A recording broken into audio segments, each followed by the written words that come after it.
Hello, thank you for joining us on today's episode of Constructive Conversations, the podcast where we aim to bridge the gap in communications between contractors and customers. Joining me today is Lisa McGrath.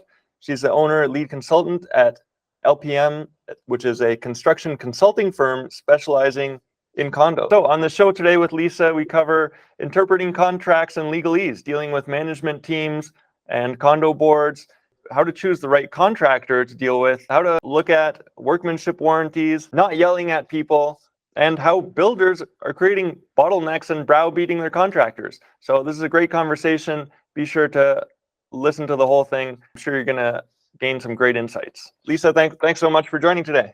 Well, thanks so much for having me, Nick. I appreciate it. Yeah, it's great to have you. I think you're going to have a lot to contribute to our audience. So to get started, can you talk a little bit more about LPM and what exactly LPM does? Sure.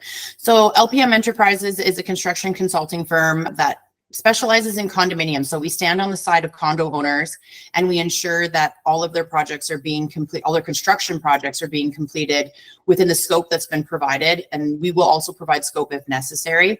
But we work with their trades, we secure their procurement, and we work with them. We're basically their voices. So we're owners' representatives is what we are. We don't want boards or volunteers, and they don't have a lot of background in construction. And for the maybe one-off that does, it gives them a little bit more reassurance when they know that somebody's on their side and will be their voice, because not everybody has the time to go out and pay attention to what the trades are doing. And then I bridge the gaps in all the communication aspects. Everybody can get a hold of me, and I will tell everybody what needs to be told in their specific unit or in their specific project of what's happening and how it's happening. So that's super, like, an interesting niche. That's unique. I haven't heard of anyone who does this. What led you into that? How'd you end up in this sort of consulting position? Well, that's a great question. So long story short, I lived in a condo and I joined the board, and the condo went through property managers like water. And I was like, this job can't be this hard. So I got to try it. I got to give it a whirl. So I went and became a property manager, and I actually loved it. It's just peopling. So I do a lot of coursework in, I'm trying to think here of the word, psychology, in psychology, because that's what I'm doing. I'm peopling, right? So I'm dealing with multiple different levels of people in different venues for where they could be and what's happening and what their construction projects are. So once I became a project manager and really enjoyed that, then I went over to construction. I'd been in construction previously, but not at any real capacity. And then I went into construction full tilt, worked my way up to COO, moved over to director of operations at restoration, which is a completely different construction beast. And you can see people at their rawest. And then after that, I was just like, I don't want to put any more hours in. Everything was condo driven that I did. So construction was condo driven. The restoration was condo driven. And I was like, I've been this owner. I've been this board representative that doesn't know a lot, that just wants to understand why we're paying our money to managers to manage properties, to, do all this stuff. But then, when I became a manager, I understood. So the really good managers are few and far between. Not that I want to, pee off any managers, but it's true. The really good ones are few and far between, and they're on top of your stuff and they get the right people. It's not necessarily about what they can do for you. It's who they can get for you to make sure everything's going, smooth. Right. Mm-hmm. So, and that's when I just jumped into this niche, because I was like, people in condos are volunteers and they don't know everything. And there's a lot of liabilities that people don't understand if they don't have somebody like me on their side saying, don't do this, do that, or we're not spending this, we're spending that, or looking at the markup that's coming in and saying, yeah, that's, that's reasonable. The markup that they're giving you is.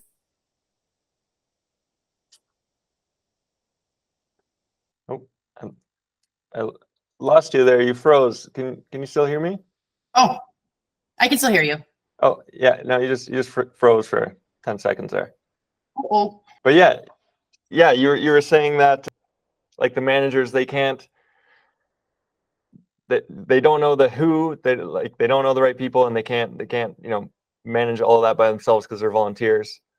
The boards are, yeah. The management companies do have vetted contractors, but their idea of vetting and my idea of vetting are two different things. So they want to make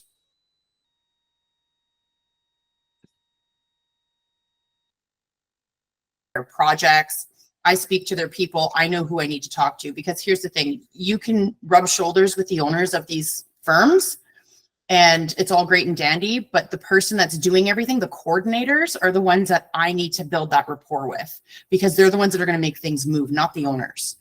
The owners are all great, and it's like a clout thing. It's like, oh, the owner took me out for this, or, you know, gave me tickets for that, and that's all great and dandy. They want your business. I want to know that your business is going to continue to flourish because you are good, right? Uh-huh. So yeah, that's great, and that sounds very needed, because there's, like you said, the boards are limited in their knowledge.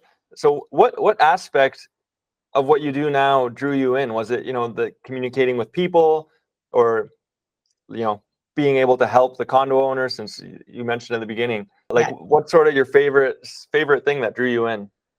Advocation. I am a big advocate. I've in every position I've ever filled, I've always been an advocate of some sort, and that got lost a little bit when I was, you know, up running in construction, because of the management that I had around me. And so I'm more of a lean approach person. I want to make sure the right people in the right places, so we're not double dutying, so we're not, you know, doing it again, and we're not browbeating. So I want to make sure that everybody is where they need to be, so that everything can run smooth. Everybody plays a part, including the management teams. So, and I mean, like, managers, even in trades. So for me, it was the advocation for everybody that I'm going to be dealing with, even the trades on site. If I can advocate for them to their bosses to say, you know, they're doing a great job. You don't need to come in here and scream at them. They're on, you know, they're on task, and they're doing what they're supposed to, and they're not behind schedule. We don't need to push this any further. I don't need disgruntled trades on my site because, you know, because their boss is having a bad day, because then they're not going to do a good job. So that's one of those things, is that's where the advocation comes in for both boards and the trades. Yeah, that's interesting that you recognized across, you know, the steps in your career, advocacy was the common element that you're good at. Was there a process you went through to realize that, or was it, were you just aware? Were you always aware that was, you know, your strength? Honestly, I was always aware that it was my strength, in the sense that it was just something I always just naturally did and gravitated to, was to help people and help them understand and gain clarity in things. I wouldn't have put the word advocation behind it probably right 10 years ago. So, and it wasn't something that I sat and said to myself, oh, I'm going to make this a career. It was just something you did, whether you were a boss, or whether you were middle management, or you were just an employee on the ground. It was just something I always did. So yes and no, I guess, is the answer. Okay. Yeah, no, that's still, that tracks. So can you describe sort of what's a typical, like, customer look like, or a typical experience if there's, you know, a condo hires you, they need some work to be done. Where do you come in, and what do you do for them? Okay, great question. So what happens is, usually they're going to be dealing with something on their capital reserve expenditures, so that we're looking at stuff like roofs, siding, windows, doors, patio doors, roadways, anything that they're either replacing, or they're doing, I guess I'll say, type of like implementation where it's at a larger scale, is where someone like me comes in. I also have a background in restoration. So if there's something going on where they have a loss, I can also come in and help with the owners. And I come in because I have the background, and I have the tickets behind me and the experience behind me to know what's going on. I'm not going to claim that I'm a carpenter, or that I'm a lawyer, or anything like that. I do a similar type job where I kind of bridge gaps for the communication. So I sit down with them, and I go over their insurance and help them understand what their insurance documents do. So I have a background in construction law. I have a background with understanding legislation and legalese really well. So I'll explain to them, this is what you need to ask your insurance, or this is what your insurance is covering. And then the same thing with the projects. This is what your contract says. This is, you know, because a lot of times I'll encourage them to go do a CCDC contract, depending on what's going on. A lot of times these contractors will come in with their own contracts. And what they don't realize is that somebody's actually reading them when someone like me comes onto site. So I'm reading their contracts very thoroughly. And I will go back to them and say, are you sure you want to put this in here? When I say that, I mean things that could hurt both people. If it's something that makes sense to me, where they're like, you know, I've had one where it says, you know, that they did power sanding is included in their project. And then they had to change the grit on their sander. So they were going to try and charge the board thousands of dollars, tens of thousands of dollars for sanding. And I was like, that's in your contract. And they're like, oh, no, it's only scuff sanding. Well, your contract says power sanding. It's power sanding. Sorry, guys. I'm like, I'll go to Home Depot and buy you a box of freaking, sandpaper grit. I'm like, what do you need? Like, you want 220, 240? What do you need? Like, it's going to be the same amount of hours at the end of the day.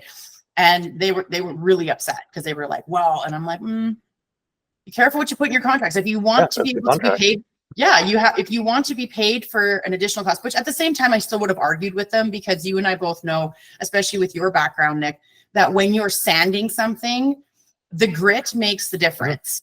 Yeah. So if it's going to take the same amount of time to sand something, depending on the grit that you're using and what you're trying to accomplish with that sanding. So to me, you almost come across, it's either you're insulting my intelligence or you're not very smart.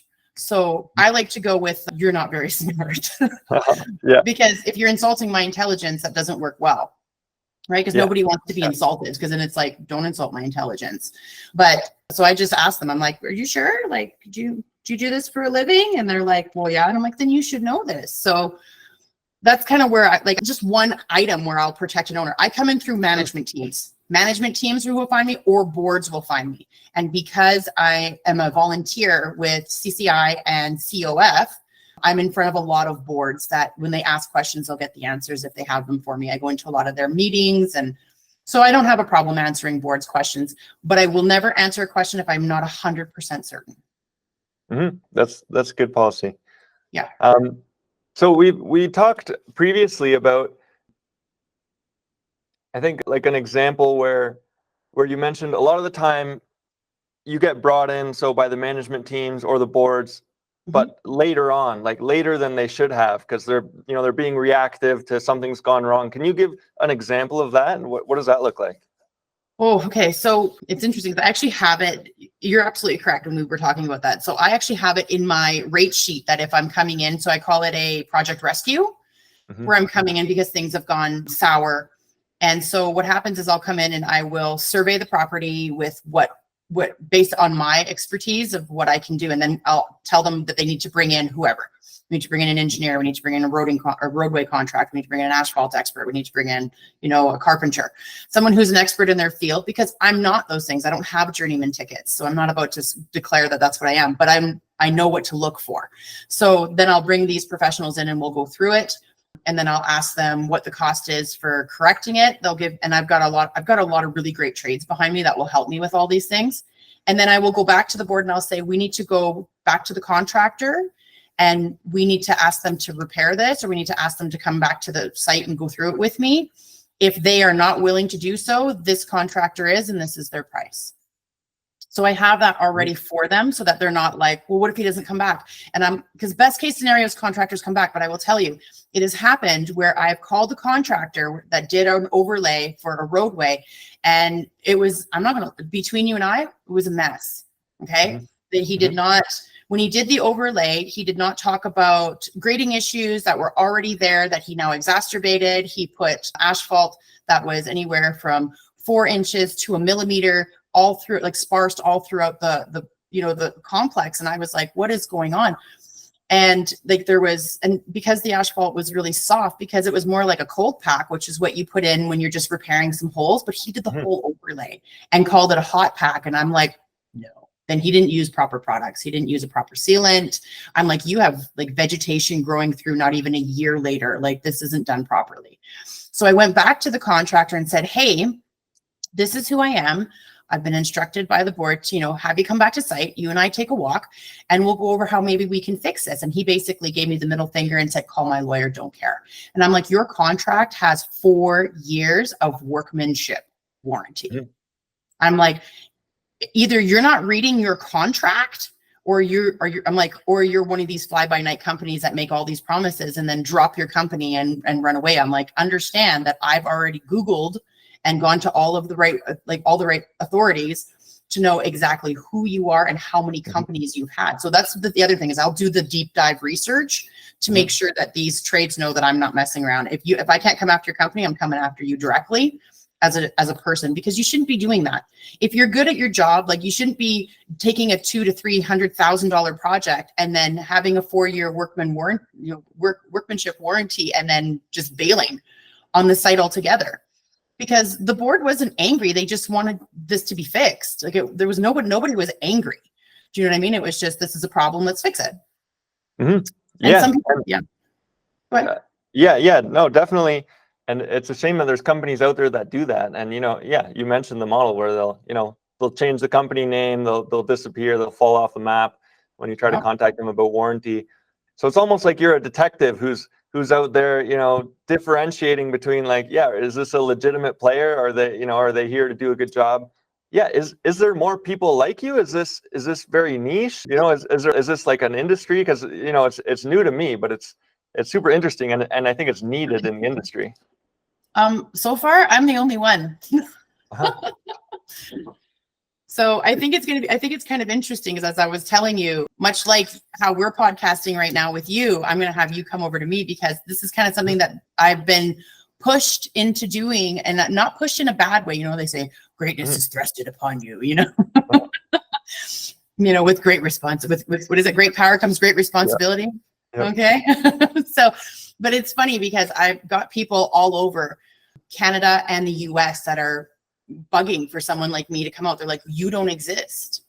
People like you don't exist. So I'm going to be on my way probably into Toronto and a few other, metropolises in Canada to take a look at what's going on to expand. But right now it's hard because someone like me, I don't have a great big team.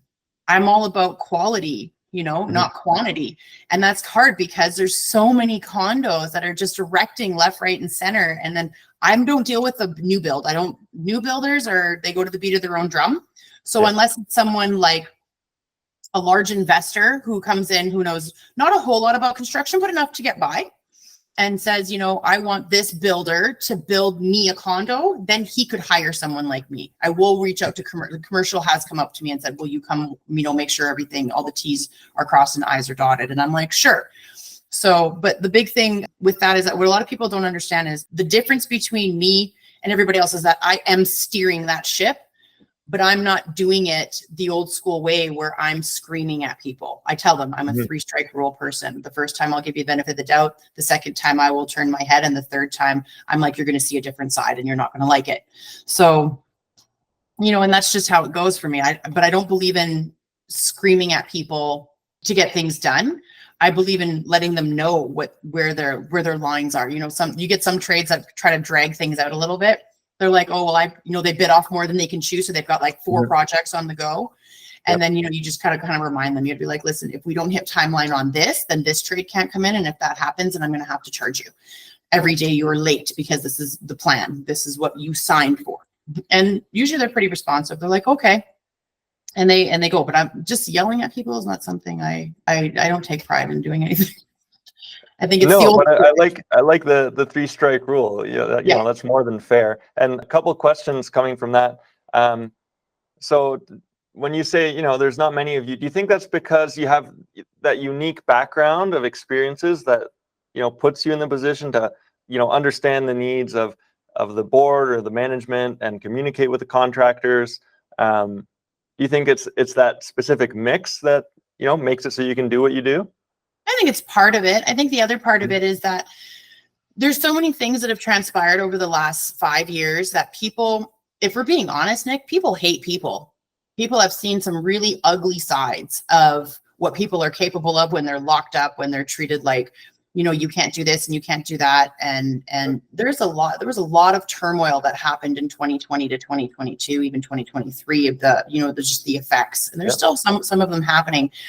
So what happens is if you don't have a genuine love, I guess, for people and want to help, then, a lot of people, there's that old saying, like, that's not my job.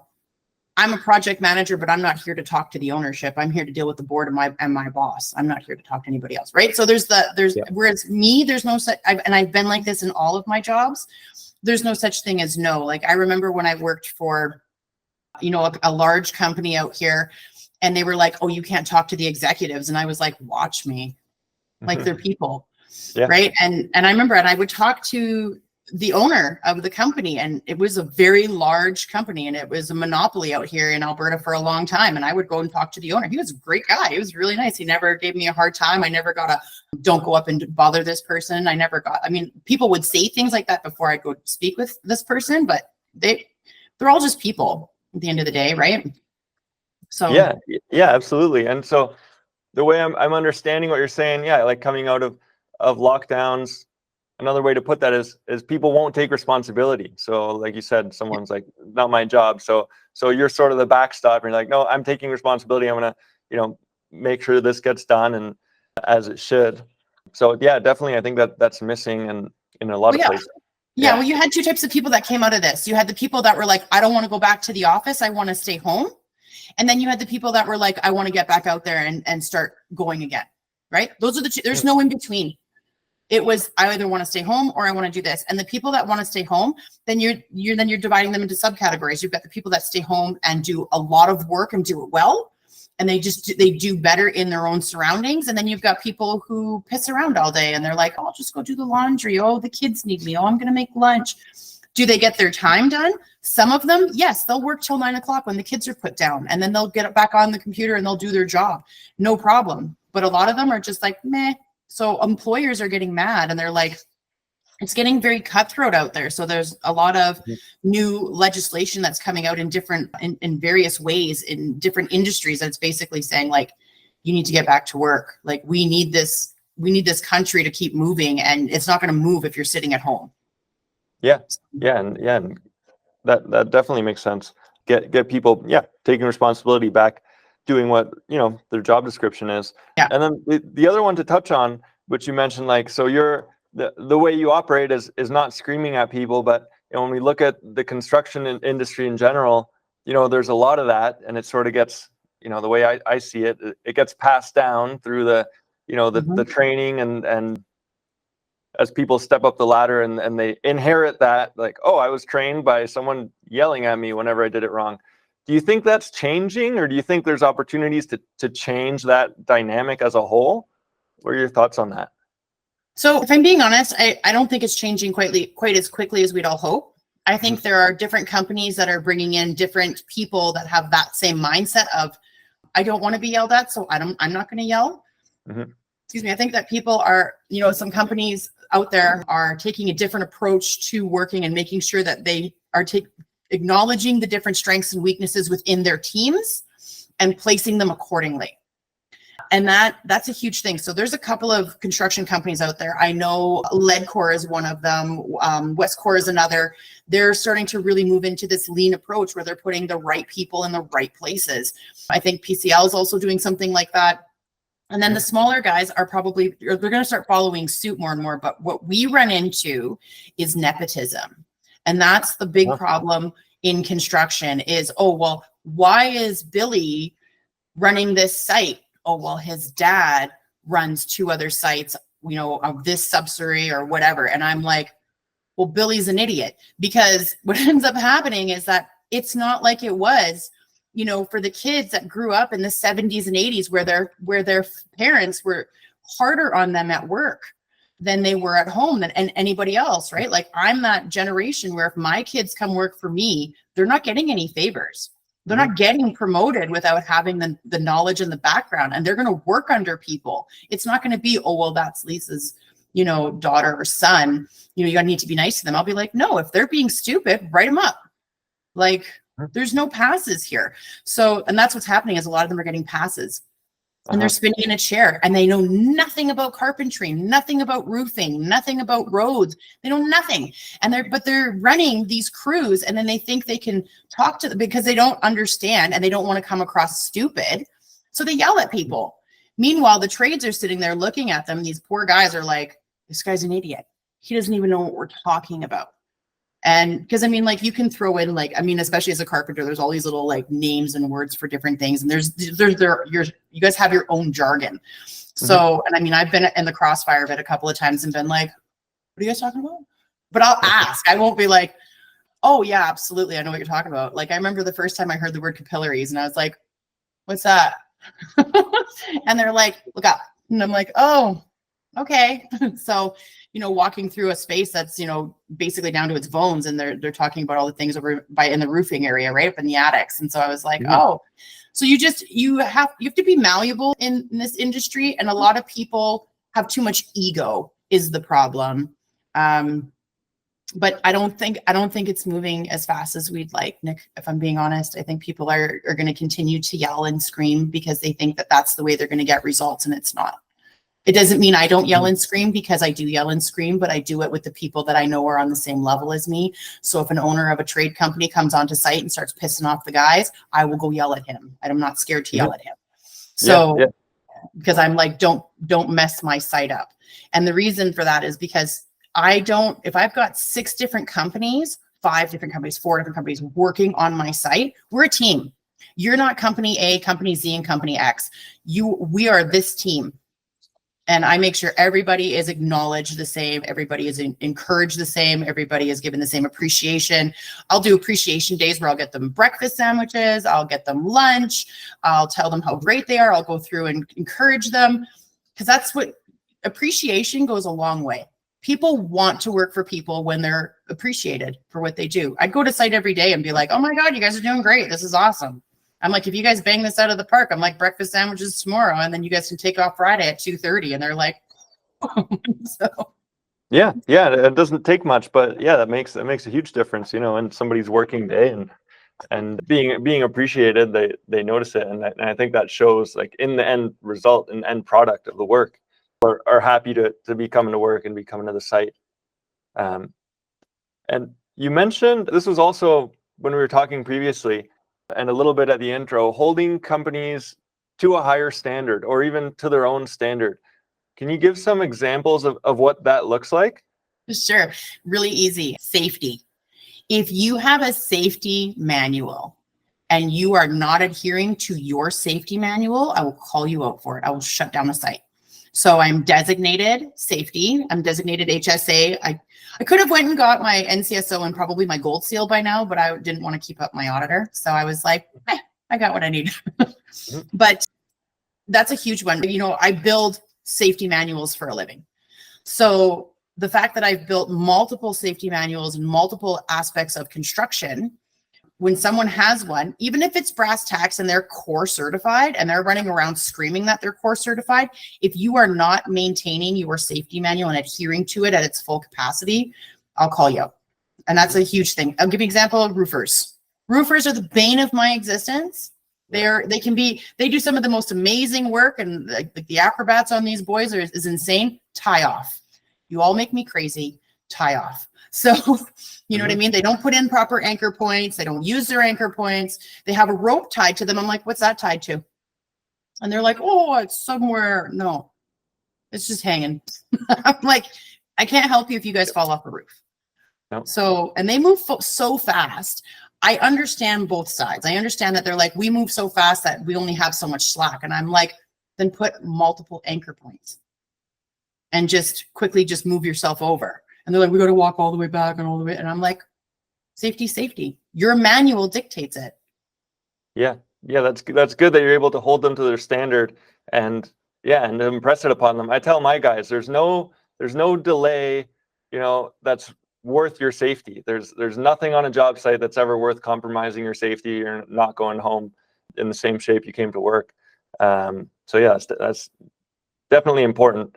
Yeah, and it's good that someone's there to hold that standard, because I think that I like processes and systems. There's a lot of companies too that have, here's the SOP binder that we made, collecting dust on the shelf, and it's similar, that it doesn't get touched, so it's just words alone, right? They're not acting on. Yeah, it's for sure. But I think a lot of the reasons why a lot of these boys don't listen to safety or adhere to it at the full capacity of whatever their company has done for them or created in that manual is because of the nepotism and browbeating. It gets lost. It's like, we've done this so we can get more work. And then, and it's like, well, when you go to get an external audit, you can't, I've seen companies where they're, I've even been in a company where people are signing documents, because they didn't do like months worth of JHAs, and they're trying, and I'm like, oh, can't do that. Yeah. So, and that, I think that's a big thing too, is that when you're getting browbeat, get it done. Don't care. I need it done by this time. They start to compromise and get complacent and start to just do whatever they need to do to get it done. Where someone like me is like, listen, I'm going to send you home tonight. So It doesn't matter if you need to take an extra 20 minutes to do this, or an extra hour. I'm okay with it. You have to answer to me at the end of the day. And I'm not going to give you a hard time. Like, let me see your JHA. A lot of times I will hold the safety meetings at the beginning of the site for all of the trades so that it's done. So if OH&S comes to site, it's like, here's my binder. All the trades have signed. These are their different tasks. Here you go. And, you know, and I pride myself on being very organized in paperwork. I have binders for all of my projects that are handed at the end of every project. It's handed to the ownership that has done the project. So it has all of their colors, contracts, invoicing, communication, everything. Has everything. So would you say, so say you're running a job, or you're brought into one that's ongoing, you sort of take over, you know, are those contractors, when that job's done and you know they've dealt with you, they've done their work, are they better off than when they started? And you know, in what way? Depends on the contractor. Mm-hmm. I'm being perfectly honest. In a perfect world, I'd love to say yes to you, Nick, but you know what? Sometimes no. Sometimes they're bitter and pissed off that I've come in. Sometimes they're mad because I'm a female. Sometimes they're mad because I don't put up with their crap. Sometimes they're mad because their boss is angry about it, and it's a trickle down effect. And then sometimes they're super happy and they're like, oh my God, she's great. And she's kept us all as a team. And she's got, you know, we got to hit the finish line with her. So it's a mix. I would like to say that if I start the project, they're usually, you know, they're already good to begin with. So if anyone's better off, it's the guys I got my hands on, in the sense, right, where I was talking to them on the daily, might be leaving a little bit better off. Coming into a project, it is a mixed emotion aspect. I couldn't sit here and tell you they're better off. I would say that I would hope that they take something away from it, even if I don't see it. But I don't know all the time. Yeah. And that's hard to tell, but yeah, because if you didn't hire them, then who knows what background they have. Can you talk a little bit about what you do to screen and choose contractors that you're going to work with, or you know, I don't know, do you suggest to the board or to the managers who to bring on, or do they give you a sort of free rein to pick contractors? Oh no, it still needs to go through an approval process through the board of directors. But I will always go to you have to work with the management team. So it's like, do you guys have contractors? Is there a contractor that's already on this site that does something like this? You never want to, when they already have vetted contractors that are probably already on the site, there's a good chance that they're going to know the site very well, which means there's going to be less hiccups. So I'll always go and see who they have. But yes, there's times where we're doing a door window project. Nobody has a door window guy, right? Those are projects that are big projects that come and go. And yes, so how I vet them is I call the owners. I will go visit their sites. I will go look at where they've done jobs before. I will follow up on their referrals. I will follow up on their references. I will look at all of their insurances, and I'll make sure that the quality is there. And I'll even go sometimes, depending on how large the job is or who the company is, I'll go talk to some of their people. I'll meet them on a site and go talk to their people and find out what's going on internally, if there's any disgruntled. Because I mean, people will say, oh, someone's always disgruntled. Yes, somebody is always disgruntled. How much influence do they have on that site? Yeah. And is that like seeped into the culture, right? Right. Exactly. So it's like, if somebody's upset about something, that's the thing. Everybody's upset about something. It doesn't have to be company, it can be anything. But if they're like, to me, I call it a fit for duty. And you know what? I call it that because I was, you know, lucky enough to meet an amazing specialist in HR who called it that. She was like, it's fit for duty, Lisa. And she's an amazing HR consultant that actually I had brought into one of the companies that I had worked for. And so she, you know, got me going on a whole bunch of different terms of how we can kind of create an HR aspect that not only protects companies, but helps employees understand, you know, what's what. So instead of saying, people say, do you have a drug and alcohol policy? No, we have a fit for duty policy, because drugs and alcohol expand further. It's not just, are you taking recreational drugs? It's also, are you on Sudafed?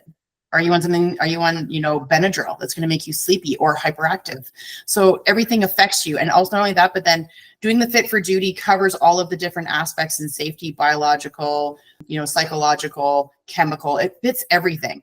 Have you been around this? Have you been around that? How are you feeling? You know what? I've had guys that come to work and they've, you know, split up with their spouses, and their head is not in the game. And I'm like, go take a day. Go take a drive. See you later. Don't worry about it. Yeah. And definitely becomes a safety issue then, right? 100%. But a lot of people, these guys are like, oh, I got to get this done. You know what? It's going to be here tomorrow. It's okay. You can just take a drive. I don't need to know the details of your life. If you want to sit in a truck and go for a drive and tell me about it, I'll take that drive with you. But if you don't, and you just want to go and just have a day, go have a day. Some guys most men don't want to delve out their feelings, but they don't want to be there either.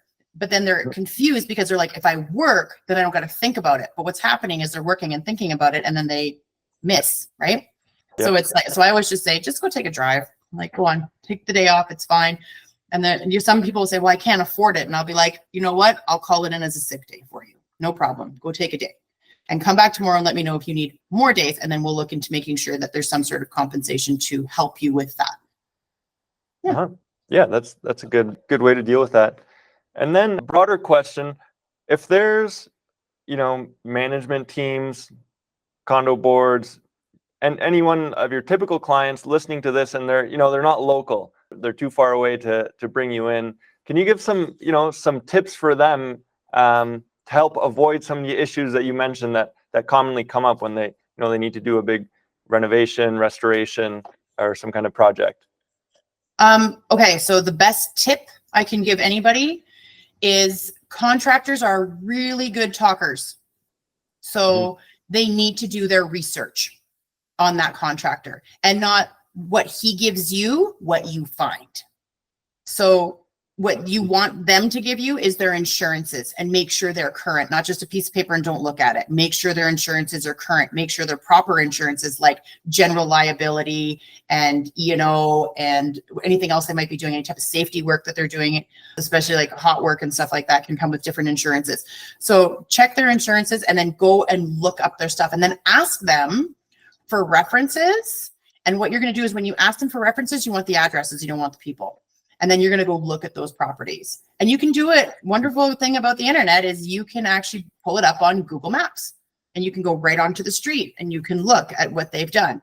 And, so that's my best piece of advice. You have to vet your contractors because these guys are so good at talking that people are like, oh, he seems like he's a really good guy and he's going to do this and he's going to do that. And then all of a sudden he's got $250,000 worth of your money and he hasn't completed the job and he's gone.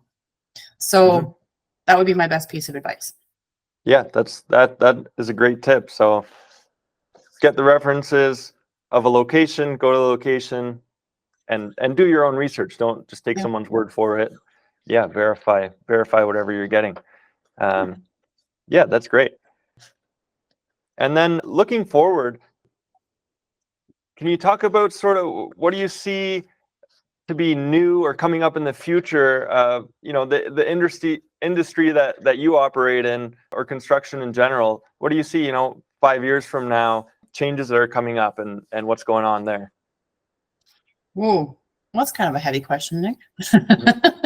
It's a big one. So for my industry, condos are going to continue to be prevalent. They're easy in the sense that people, if they want a no fuss, no muss type of, ownership style house or, residence, they go to a condo. So that's one thing. And then a lot of people don't mind living because a lot of people will do the what do you call them? Their townhouse. So they're not stacks. So stacks are apartment. They're like the string of condos where they have their own entrance, their own exit. They might have a little yard, a privacy area. And then so they can still, kind of do what they want to have a couple of pets. It's not going to bug. If you have a larger dog and you have a little tiny yard, it's no big deal. But condos are going to continue to grow, and there's going to be more and more condos. Where I worry for this industry is that I don't believe things are going to change as quickly as people would like them to see change. At the same time, I don't think everything should change. I think that the demands that some people are making to see changes in the industry is where it's getting lost. Like there's a lot of gripe about, the type of people that are working in trade. Like there's a labor shortage right now in trades. And the reason for that is because trades used to be super lucrative. You could make 15 to 20% and walk away and be like happy as a clam. People were like, I'm in shape. I can do this. I can do that. I've got a trade. Trades were where people went if you wanted stable work, almost like a recession-proof work. And now they're getting nickel and dimed to death. And the reason that they're getting nickel and dimed is because people aren't organized. So all of these people that are coming in, like as in companies that are bringing them in, I'll give you an example. Builders are bringing in trades, but because the builder isn't organized, he's then bottlenecking his trades. He's then browbeating his trades because he's got to push one off, but then they can't come back for another 2 weeks, and then they're behind and this and that. And then they're angry, but they're not set up to do everything properly. And not all builders, but there's a lot of them out there that do this. So I don't know if it's going to progress. I would hope that more companies will take the lean approach that, the Calgary Construction Association helps support, and the lean committee has lean coffee, and on some of the Fridays I go to them. There's a lot of amazing people and owners and different types of reps for their companies that go to these lean coffees, and I think more construction companies that take that approach and actually apply it. There's hope for the construction industry to grow and flourish, and we got to get rid of this nepotism. Like, it's got to go. And stop putting people in seats that they know nothing about just because they know somebody. They always say it's not about what you know, it's about who you know. That's got to change. It's got to be both. Yeah, it's got to be, merit based and based on qualifications. But yeah, I totally hear what you're saying about, builders bottlenecking their trades. I was just talking to one trade, and he's been getting pushed off from a big job for 8 weeks, but 2 weeks at a time. So then he can't plan his other jobs, throwing off his schedule. And then they're, who knows if they're going to be unhappy with him once he starts. Oh, you're 8 weeks behind, but when they just started. So do you have any sort of suggestions along those lines on like how can companies be more organized to avoid those bottlenecks and creating their own problems that way? Well, it's putting people in the right place. That's what it is. So these builders need to have, it's got to start from the top. It has to start from the top. And it's not. It's like all these glorified managers making, 6 figures a year that don't have not all of them, but a lot of them don't have the understanding of construction. And here's where people will come at me. Well, Lisa, some people are good at managing people and some people are good on the tools. Okay, you're right. Absolutely. I'll give you that. But here's the thing. If you're good with people, then go out to the sites and learn the trade.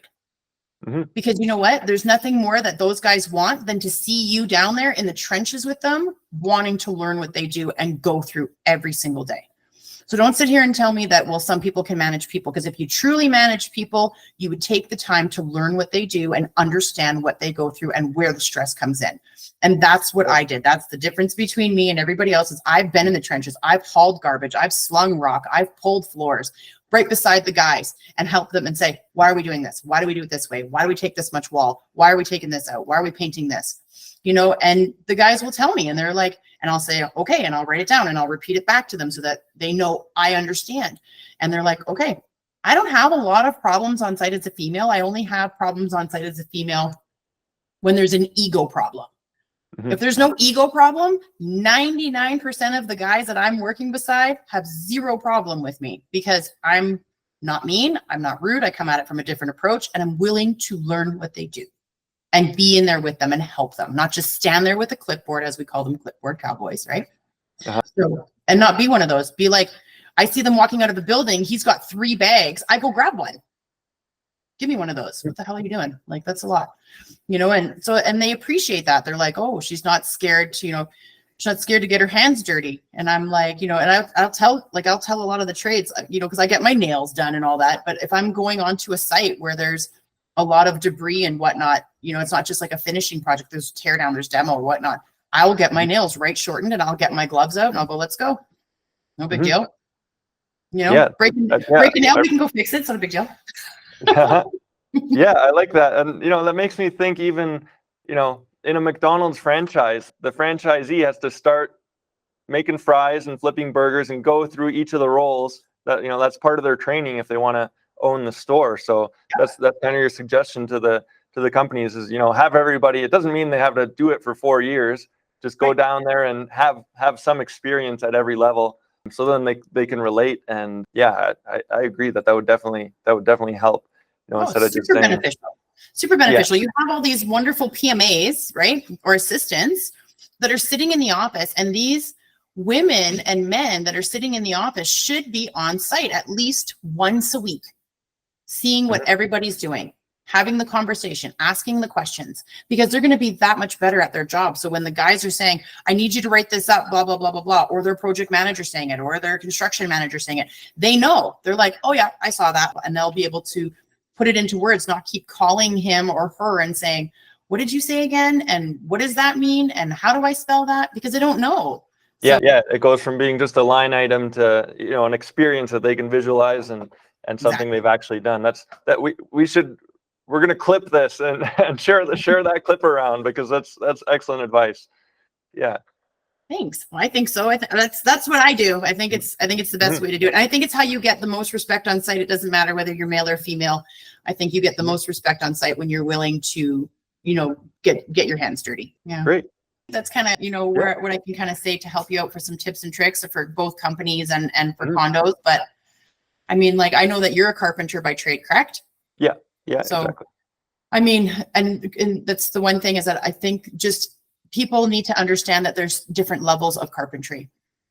Carpentry is not just like you go in and put baseboard in. I think they need to understand the true skill behind being a carpenter, and then a finishing carpenter and a framing carpenter and all of those wonderful things. So one of these days, I hope if you haven't, you should make sure people understand that there are different levels, because they're like, oh, he's a carpenter, he can build stairs. And I'm like, not all carpenters can build stairs.